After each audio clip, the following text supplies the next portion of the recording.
patients, when they use their money, they will think, oh, if I pay 3 times, do I get 3 times better? Maybe high-risk patient might choose to use facility-based services, right? But I think majority of the patients will say, whoever's cheaper and whoever give me good service, I will go there.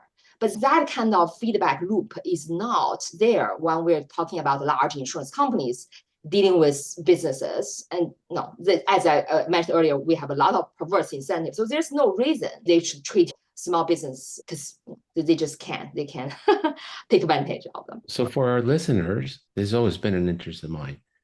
Most new jobs in the US are come about from innovation in small businesses.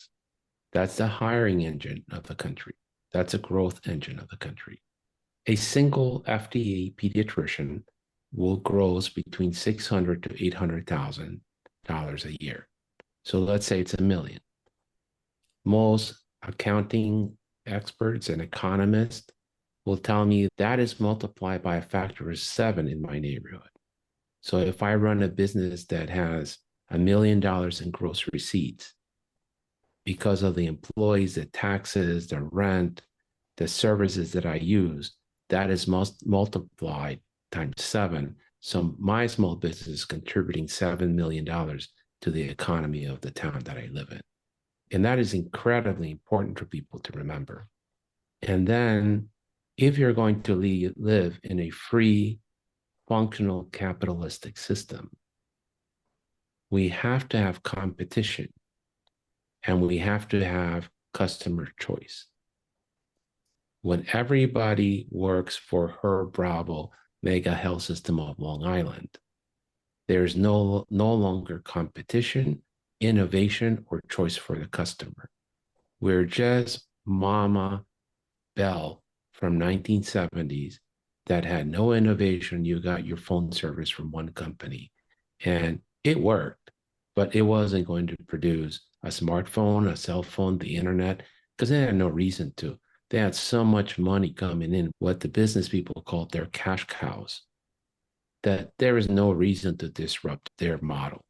And the real innovation in telecommunication occurred when Ma Bell was broken up into 5 different companies, and then they had to compete for your business. And we got all kinds of great things out of that. It is extremely important from a policy perspective that we support small independent practices that add innovation, competition, and choice to the customer. And the reality is, in many communities that are underserved, that are indigent or poor or marginalized, only an independent practice will take the risk of going in there. Yes. The big health systems don't want to touch it. And they'll buy it and they'll close in 6 months. We can't sustain it. Yep. We just can't lose any more money there. We're gone. Or the private equity will do the same thing. They'll buy a bunch of pediatric practices, think that they can make them make millions, which is not possible.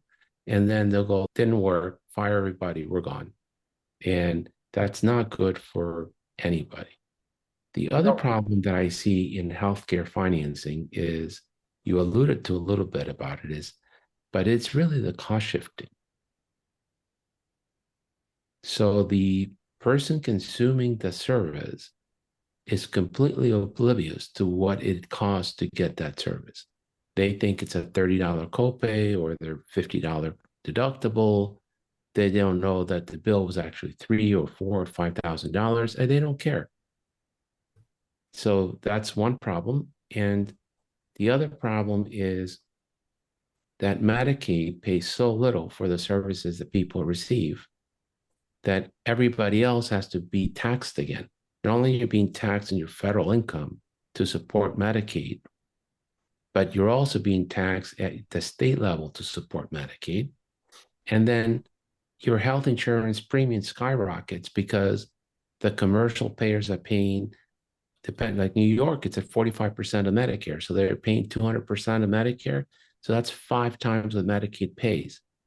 That money has to come into the health system to subsidize how little the state of New York pays for the care that Medicaid patients get.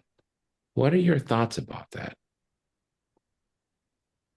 I believe government programs and the payment, very arbitrary payment decisions are the primary driver for this hostile environment against small practices.